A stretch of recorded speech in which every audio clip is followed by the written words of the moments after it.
नमस्कार दोस्तों, आप देख रहे हैं डार्क हॉन्टेड गो स्टोरी और आज हम लेकर आए हैं एक सच्ची और सनसनीखेज घटना जो आपके होश उड़ा देगी। साल 1998 की बात है। उत्तर भारत के एक छोटे से कस्बे धनपुर से रात को 12 बजे एक लोकल पैसेंजर ट्रेन निकला करती थी, धनपुर मुरादाबाद एक्सप्रेस। ये ट्रेन लगभग हमेशा खाली रहती थी और खासकर आखिरी डिब्बा तो जैसे एक अलग ही डरावनी पहचान बन गया था। कस्बे में अफवाह थी कि रात के समय आखिरी डिब्बे में एक यात्री चढ़ता है, सफेद कपड़ों में लिपटा, बिना आवाज किए चलता है और फिर अचानक हवा में गायब हो जाता है। कई यात्रियों ने उसके देखे जाने का दावा किया था। कुछ ने बताया था कि उनके साथ बैठा वो आदमी एक पल में धुएं में बदल गया था। लेकिन रेलवे कर्मचारी हमेशा इन किस्सों को अफवाह कहकर टालते रहे।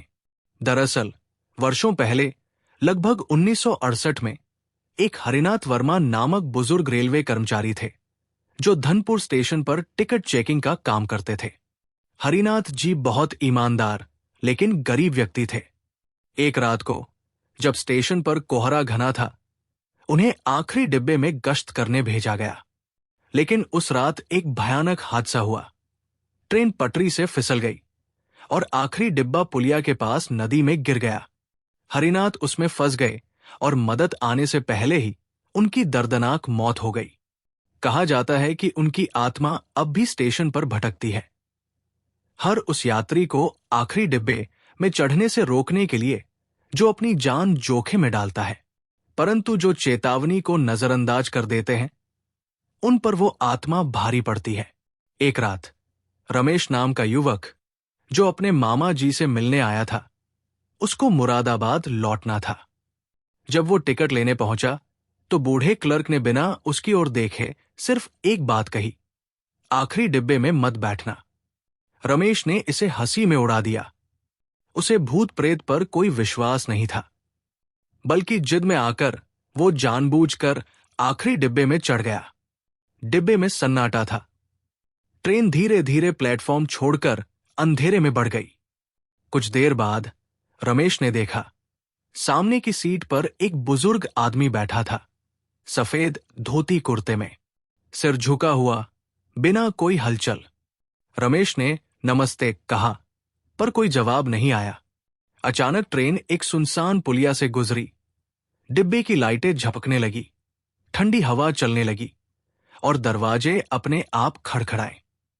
रमेश ने दोबारा देखा, सामने की सीट खाली थी। बुजुर्ग आदमी गायब हो चुका था।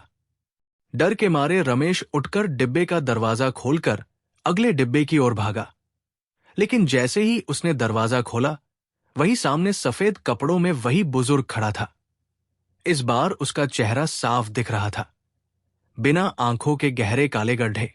रमेश चीखना चाहता था, मगर आवाज ही नहीं निकली। सुबह जब ट्रेन मुरादाबाद स्टेशन पहुंची, रेलवे कर्मचारियों ने आखिरी डिब्बा खोला। वो डिब्बा पूरी तरह खाली था। बस एक सीट पर रमेश का जला हुआ टिकट और एक पुरानी जली हुई तस्वीर पड़ी थी। तस्वीर में रमेश और वही सफेद कपड़ों वाला बुजुर्ग आदमी हरिनाथ साथ मुस्कुराते नजर आ रहे थे। कहते हैं, आज भी अगर कोई बहादुरी या जिद में आखिरी डिब्बे में चढ़ता है तो उसे उस यात्री से मुलाकात जरूर होती है, पर लौटकर शायद ही कोई आता है। कृपया कमेंट में अपनी राय जरूर साझा करें। अगर आपको हमारी कहानी पसंद आई हो तो मेरे चैनल को सब्सक्राइब करना न भूलें और इस वीडियो पर कमेंट जरूर करें। धन्यवाद।